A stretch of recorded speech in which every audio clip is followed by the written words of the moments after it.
Que Dieu vous bénisse. Je suis fier de pouvoir vous annoncer la parole de Dieu ce soir. C'est une parole qui me tient à cœur. C'est une façon de vivre l'évangile que Dieu m'a communiqué, qui est liée à une autorité, à des droits que nous avons reçus. Une délégation un jour a été faite par Dieu à travers Jésus et aujourd'hui qui est possible de vivre par l'action du Saint-Esprit en nous.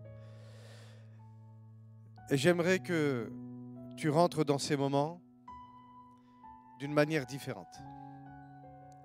Je ne dis pas que les autres fois tu ne t'approchais pas comme il fallait,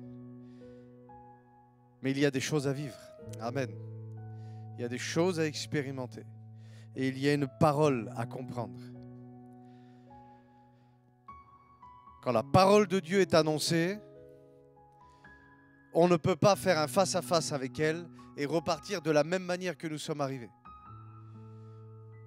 Dieu est amour, amen, mais Dieu est saint. Et dans sa sainteté, il y a une autorité qui se dégage comme un parfum qui fera en sorte que le diable ne dansera plus devant toi. Parce qu'il a une chose à faire, c'est fuir loin de notre vie. Parce que nous avons été rachetés, nous avons été sanctifiés. Un sang a été versé. La Bible parle du sang du Christ. Avec une voix qui sort dans le monde invisible. Un autel qui a été bâti par Dieu lui-même sur la terre. Et qui est au-dessus que tous les autres autels qui auront pu être bâtis par Satan, par la sorcellerie, par les voyances, par les choses ésotériques, occultes, par les religions. Il y a un autel qui s'appelle Golgotha, où Dieu a plongé ses regards d'une manière différente. Un regard favorable sur l'humanité tout entière. Avec une bénédiction qui n'est pas réservée qu'à une catégorie de personnes. Mais cet autel nous enlève de la malédiction d'Adam pour nous plonger dans la bénédiction du deuxième Adam. S'il y a eu une malédiction générationnelle à cause du péché d'Adam, il y a, amen, une bénédiction générationnelle grâce au sacrifice du Fils de Dieu. Alors il faut que tu t'approches de ces moments d'une manière différente, avec un regard différent, avec un cœur ouvert, de ne pas s'habituer aux fausses voix ou aux mauvaises voix. Il y a une voix qui doit crier plus fort que les autres voix. C'est la voix de Dieu. C'est la parole de Dieu. La Bible dit qu'il dit et les choses qui n'existent pas arrivent à l'existence. Et j'aimerais te dire qu'il y a de la puissance dans la réclamation. Et te dire que être exaucé, eh bien oui, c'est possible. On fait des prédications aujourd'hui où on donne des excuses à Dieu parce qu'on n'entre pas dans certaines vérités. Nous sommes trop dans la réalité du quotidien, alors qu'il y a une vérité qui vient directement du cœur de Dieu qui a été exprimée par sa bouche. Seigneur, tellement de promesses que je dois vivre, pas que je peux vivre, mais j'aimerais t'encourager à te dire oui, tu dois les vivre.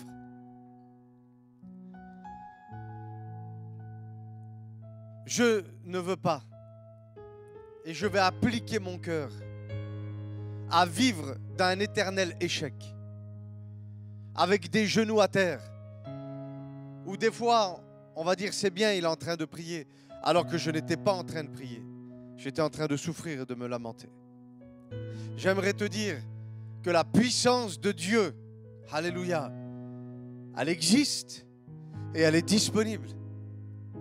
Elle existe, écoute bien, et elle est disponible. Et ce n'est pas réservé justement à quelques personnes que Dieu va isoler dans des circonstances et des contextes. Non. Quand j'ai accepté Jésus dans ma vie,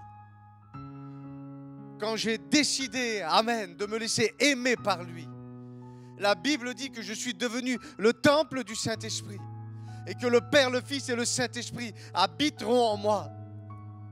Il y a des anges qui ont été créés par Dieu pour être au service de l'Église. Des anges annonciateurs, des anges protecteurs et des anges guerriers. L'Église est escortée par ces anges. Il y a une escorte divine.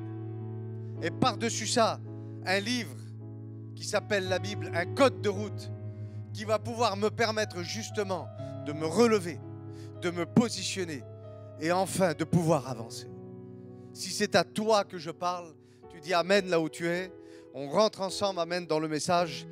Et on va lire un texte qui se trouve dans l'évangile de Luc, chapitre 18, à partir du verset 1. Pour montrer qu'il est nécessaire de prier constamment,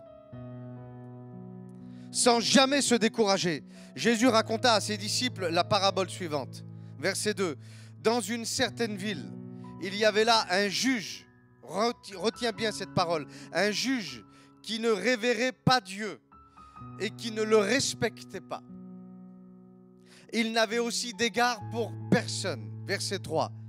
Il y avait aussi dans cette même ville une veuve qui venait constamment le trouver pour lui dire « Défends-moi de mon droit contre celui qui m'attaque ».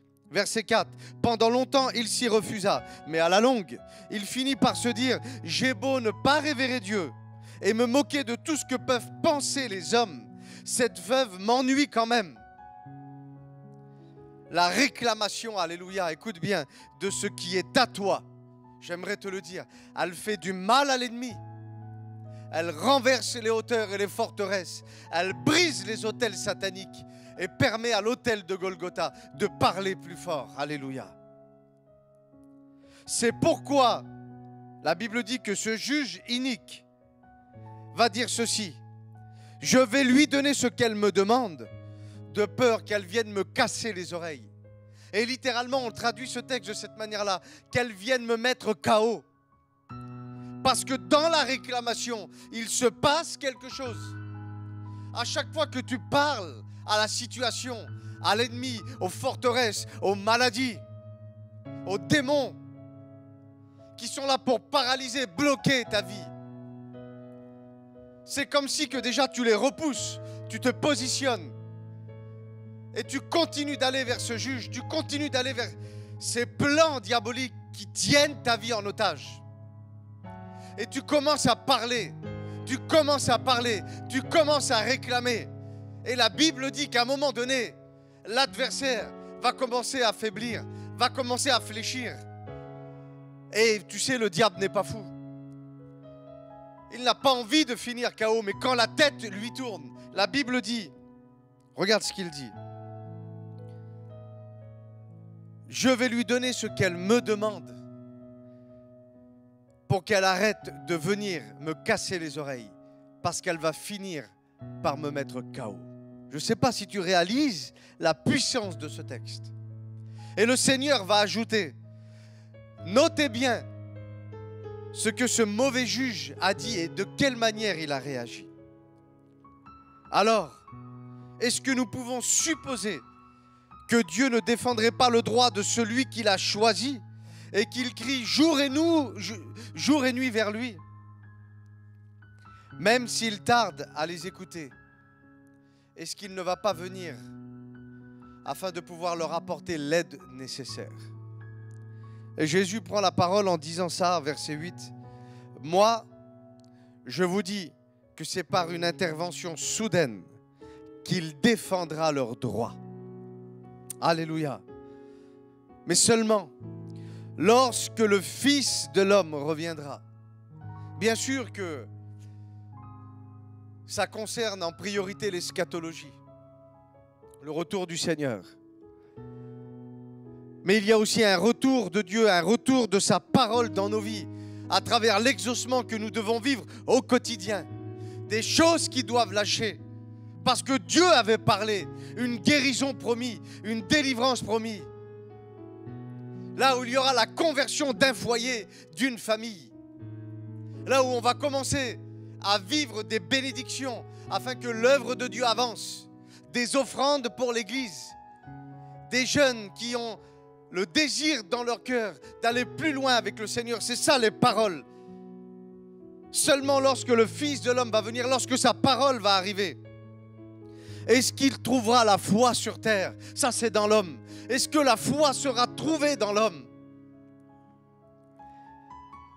Est-ce qu'il y aura des hommes et des femmes, Jésus va dire, qui auront confiance dans le Fils?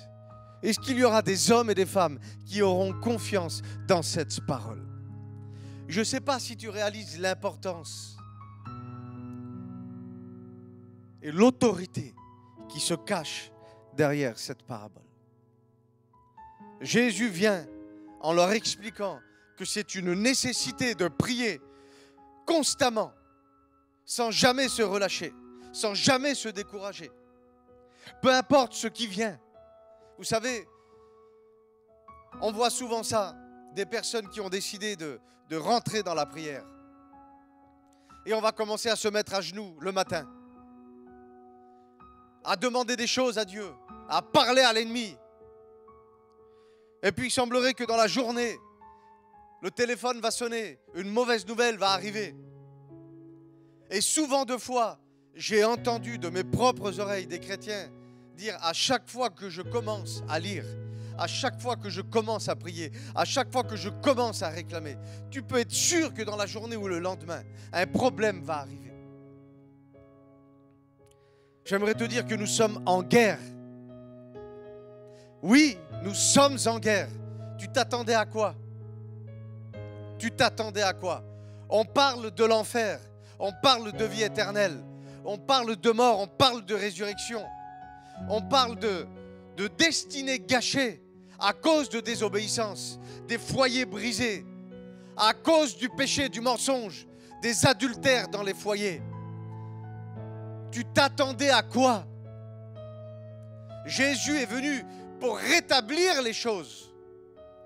Mais le diable, lui, est venu afin de détruire, de briser, d'éloigner et de t'égorger, de te séparer de la tête, de te séparer de la volonté de Dieu, de te séparer de Jésus.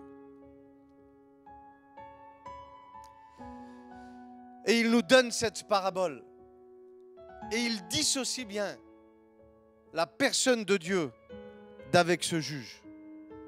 Le juge, c'est l'image de l'ennemi. Peu importe l'esprit qui se cache derrière, peu importe l'adversité qui se cache derrière, peu importe la maladie qui se cache derrière, nous savons que c'est quelque chose envoyé par les puissances des ténèbres et il n'en a rien à faire de ce que Dieu dit et il n'en a rien à faire que tu sois bien ou que tu sois pas bien. La seule chose qu'il veut faire, c'est faire du mal à Dieu. Peu importe ce que les hommes vont dire. Mais il se trouve qu'il y a là dans ce secteur une femme qui est le symbole de l'Église, qui est représentée comme étant une personne qui a compris qu'elle avait des droits. Et elle va vers ce juge et elle commence à lui parler et elle persévère en lui disant simplement: il y a des choses qui sont à moi et tu dois me les donner. Pourquoi? Parce qu'à la croix, il y a eu une délégation d'autorité. Et la Bible dit que dans le nom de Jésus, nous sommes libres. Que celui qui possède le Fils est réellement libre.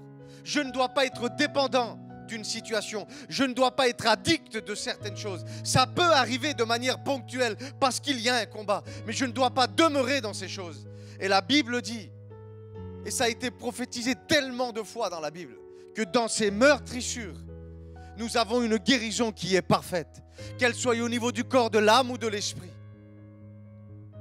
Et cette femme qui représente l'Église ne va pas vers Dieu, parce que Dieu a déjà dit. Mais elle se présente devant l'ennemi en lui disant: il y a des choses qui sont à moi et tu ne peux plus les tenir aujourd'hui. Peu importe l'autel, peu importe la voix. Il y a l'autel de Golgotha qui parle et il y a la parole de Dieu qui va paralyser ta bouche. Et la Bible dit que cet homme à la longue, parce que oui, il y a des bénédictions qui peuvent arriver de tout à coup, mais il y a aussi des fois des blocages. Pourquoi? Parce que l'ennemi vient justement pour te paralyser, pour te faire douter. Et ce n'est pas parce qu'il y a un silence que tu n'as pas déjà été exaucé. La Bible dit que Dieu va libérer un ange à un moment donné. Et que l'ange venait avec un message, amen, vers son serviteur. Mais il a fallu un nombre de jours avant que l'ange vienne parler au serviteur. Pourquoi? Parce que dans le monde spirituel, il y avait comme un blocage. Il y avait des esprits qui étaient là pour bloquer justement le message qui passait. Et je ne sais pas de quel message tu es dans l'attente. Si c'est le message de ta guérison, le message de la conversion de ta famille, de ton foyer, de la bénédiction, de l'élévation de ton église.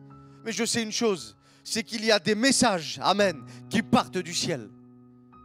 Et ça, il faut que tu comprennes que Jésus nous appelle dans cette parabole à persévérer, à avancer, à continuer de demander.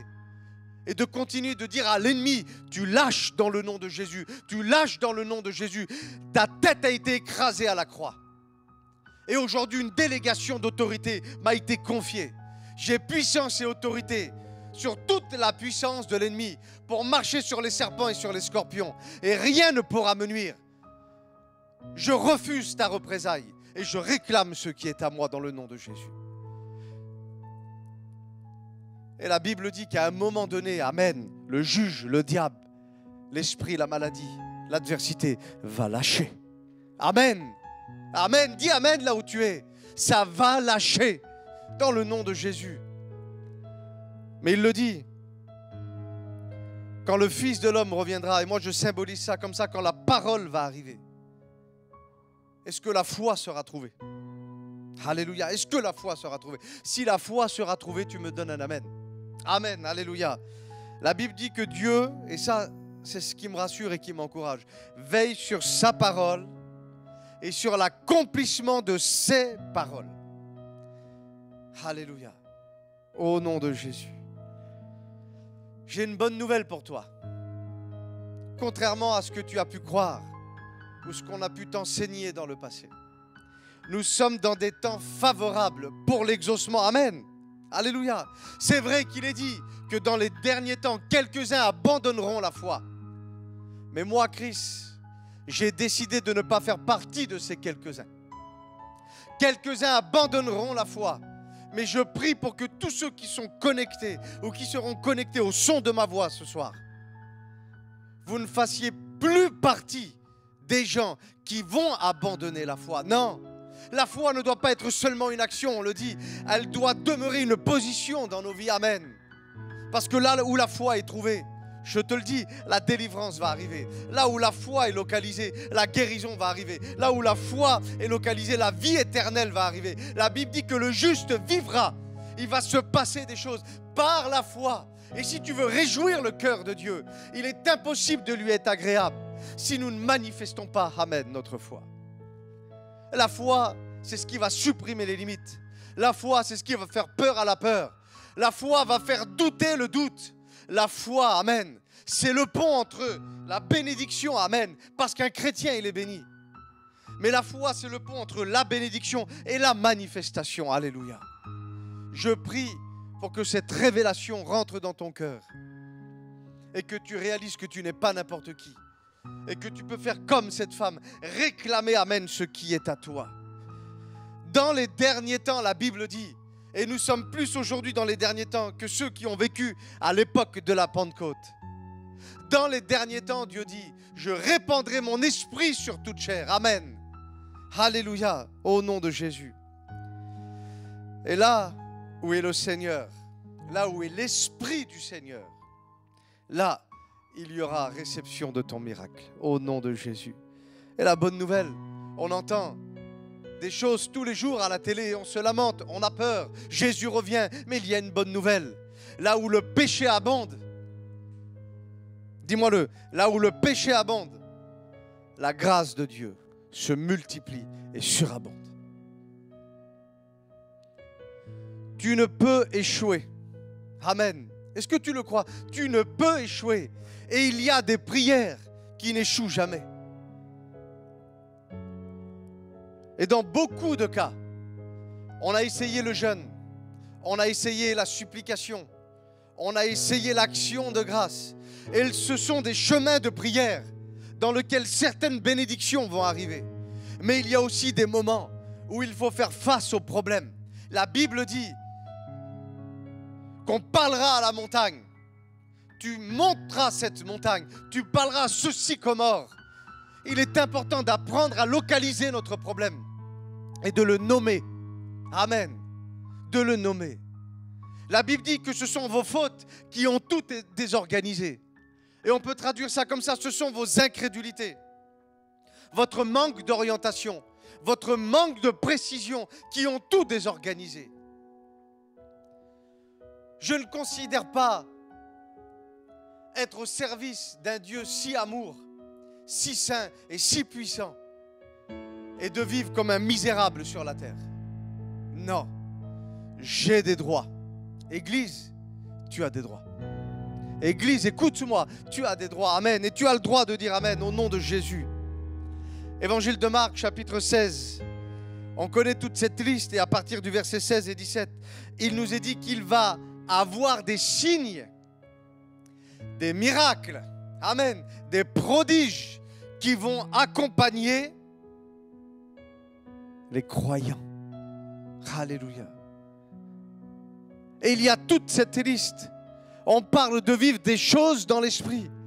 On parle de vivre justement notre guérison, notre miracle. Et la Bible dit qu'en croyant, le Seigneur se fait même ouvrier avec nous. Je ne sais pas si tu réalises qu'est-ce qui se passe dans le monde spirituel. Quand tu arrives quelque part, dans le monde spirituel, à l'intérieur de toi, on voit une âme et on voit un esprit. Mais on voit aussi le Fils, on voit aussi le Père, on voit aussi le Saint-Esprit. Et tous les anges qui ont été assignés justement à ton service et à ta protection. Tu crois que tu ne peux pas te présenter devant un problème et réclamer ce qui est à toi? Avec la puissance et l'autorité et le nombre de personnes avec qui tu marches dans le combat spirituel. Il y a de la puissance dans la réclamation. Alléluia. Et tu vas réclamer avec moi ce soir et tu vas vivre ton miracle dans le nom de Jésus. Dans le nom de Jésus. Je me souviens d'une femme qui s'est donnée à Dieu. Son foyer n'était pas encore entièrement pour Dieu. Elle avait vécu une belle expérience. Et il s'est passé quelque chose, comme beaucoup de chrétiennes font. Elle a commencé à demander à son mari s'il voulait venir à la réunion, s'il voulait venir à l'assemblée. Alors il est venu pour lui faire plaisir, une fois, deux fois, trois fois. Mais venir à l'église ne fera pas de toi un chrétien. De la même manière que si je me mets dans l'eau, je ne serai pas un poisson. Il faut une transformation, il faut qu'il se passe quelque chose. Et nous sommes dans un combat où Dieu réclame l'humanité, mais là aussi Satan réclame l'humanité. Alors qu'est-ce qu'elle a fait? Elle a invité des pasteurs à manger chez elle. Une fois, deux fois. Ensuite, elle a invité des chrétiens, des chrétiennes. Et puis elle mettait des cantiques. Et puis elle a essayé de créer une atmosphère chez elle. Jusqu'au jour où son mari lui a dit, voilà ma femme, tu es bien gentille. J'ai été aux réunions pour te faire plaisir. J'ai mangé avec tes pasteurs. Je tolère que de temps en temps, tu te fais une petite réunion de prière avec tes copines. Mais maintenant, ici, je suis chez moi et toutes tes affaires là, t'arrêtes tout de suite. Moi, je n'ai pas été élevé comme ça. Moi, je ne crois pas dans ces choses-là. Et si vous voulez, on se retrouve avec des chrétiennes, souvent, parce que c'est souvent les problèmes de foyer qui sont comme ça, qu'ils deviennent frustrés. Elles sont même vexées vis-à-vis de Dieu. Et on voit ces personnes-là arriver dans l'église en pleurant, en disant « Seigneur, bénis mon mari, tu vois ma difficulté, comment c'est compliqué ?» Alors je ne dis pas que ce n'est pas compliqué. Je ne dis pas qu'il n'y a pas de souffrance. Je ne dis pas que le combat n'est pas réel, tangible et palpable. Mais je dis quel dommage de ne pas prier, de ne pas réclamer comme Jésus nous l'a demandé. J'aimerais te dire quelque chose, c'est que Dieu aime plus ton mari que toi. Mon frère, Dieu aime plus ta femme que toi. Je voudrais parler aux parents. Parents, Dieu aime plus vos enfants que vous. Et je ne sais pas quel est le souci, si c'est un souci de conversion, de délivrance, d'épanouissement ou de guérison. Mais une chose est sûre, c'est que Dieu veut plus leur bonheur que vous le voulez aussi. Mais il y a des lois, des chemins, des statuts qui ont été fixés par la parole de Dieu. Et cette femme, un jour, a commencé à changer sa manière de prier. Elle a compris que Dieu aimait son mari. Et je me souviendrai toute ma vie. Elle a commencé à rentrer dans le combat spirituel. Elle a commencé à se mettre à genoux chez elle, mettre des cantiques et de dire maintenant, je parle à celui qui veut tenir mon foyer. J'aimerais te dire que mon foyer n'est pas à toi. Ce foyer, il m'appartient. Et je le mets dans les mains de Dieu parce qu'il est écrit que tout ce qui est dans les mains de Dieu, personne ne pourra le ravir. J'applique le sang sur cette maison. J'appelle la présence des anges pour chasser tous les démons qui sont autour. Au nom de Jésus, que cette envie de péché quitte mon mari dans le nom de Jésus. Père, je te remets maintenant mon foyer entre tes mains. Voilà comment elle a commencé à prier. Et de l'évolution est arrivée. Il semblerait que l'atmosphère arrivait. C'était beaucoup plus léger. Les discussions pouvaient se faire. Et elle pouvait semer sans avoir une stratégie derrière, mais de son cœur, dans le cœur de son mari. Jusqu'au jour où de lui-même, il a dit, ma femme, ce soir, je t'emmène à la réunion. Et ce soir-là, nous étions là en train de faire la réunion. Et je me souviendrai toute ma vie. Cette femme-là était dans un coin de l'église. Et elle était dans le combat spirituel. Et elle réclamait son mari. Et elle parlait à l'adversité qui était au-dessus de son mari. En disant, dans le nom de Jésus, cet homme est à moi et il n'est pas à toi. Et ce soir, tu vas le lâcher dans le nom de Jésus. Les chaînes vont se briser dans le nom de Jésus. Et vous savez ce qui s'est passé? Nous avons fait la réunion et à la fin, nous avons fait un appel. Et quand nous avons fait cet appel, nous avons vu cet homme se lever. Un homme qui faisait 130 kilos, qui est venu devant en pleurant. Il y avait une action de repentance et de consolation qui était en train de s'installer. Parce que sa femme avait compris ce principe spirituel, qu'il y a de la puissance dans la réclamation. Et quand tu réclames, tu n'as pas une autre alternative, amen, que d'être exaucé. Alléluia. C'est une bonne nouvelle pour toi. C'est une clé que je suis en train de te donner. Et on a voulu prier pour cet homme et il nous a dit non. On ne comprenait pas trop ce qui était en train de se passer. Il dit, vous n'allez pas prier que pour moi. Vous allez prier pour moi et ma femme. Parce qu'il dit, je sais que c'est à cause de ces prières. Je ne sais pas si vous imaginez l'atmosphère qu'il y avait dans cette réunion. Parce que la Bible dit que le ciel est en fête quand une âme se repent. Mais là, c'était un foyer, alléluia, qui allait pouvoir bâtir sur le roc, bâtir sur Jésus, pouvoir donner un véritable avenir et de l'espérance à leurs enfants, à leurs petits-enfants. Un vrai héritage, quelque chose qui va durer jusqu'à dans l'éternité. Et cette femme est venue et nous avons prié pour ce foyer. Nous les avons mis dans les mains de Dieu. Il s'est passé quelques mois. Amen, il s'est passé quelques mois et il a passé par les eaux du baptême. Amen. Et aujourd'hui, c'est un foyer qui sont dans notre église, qui servent le Seigneur de tout leur cœur. Et leur fils, aujourd'hui, s'est levé parce qu'il a reçu un appel à prêcher l'évangile. Il y a de la puissance dans la réclamation. Alors comme cette veuve, tu te tiens devant l'adversité. Et tu casses, tu brises, tu réclames jusqu'à temps que ce qui est à toi soit dans tes mains. Mais je te pose la même question que Jésus. Si l'exaucement arriverait maintenant, est-ce qu'il trouverait la foi? Si la parole arrive maintenant, est-ce qu'il trouve la foi? Alors on va prier ensemble. Père, c'est dans le nom de Jésus que je te dis merci. Et nous réclamons ensemble avec tous ceux qui sont en train de nous écouter la conversion de nos foyers, la conversion de nos enfants maintenant, la délivrance, Seigneur, de nos maladies et de nos addictions.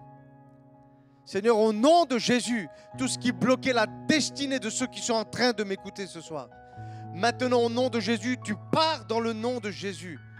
Et un nouveau jour se lève. Des opportunités vont arriver. Un objectif nouveau, une vision claire pour l'avenir maintenant est en train de s'installer dans ton cœur. Dans le nom de Jésus. Dans le nom de Jésus.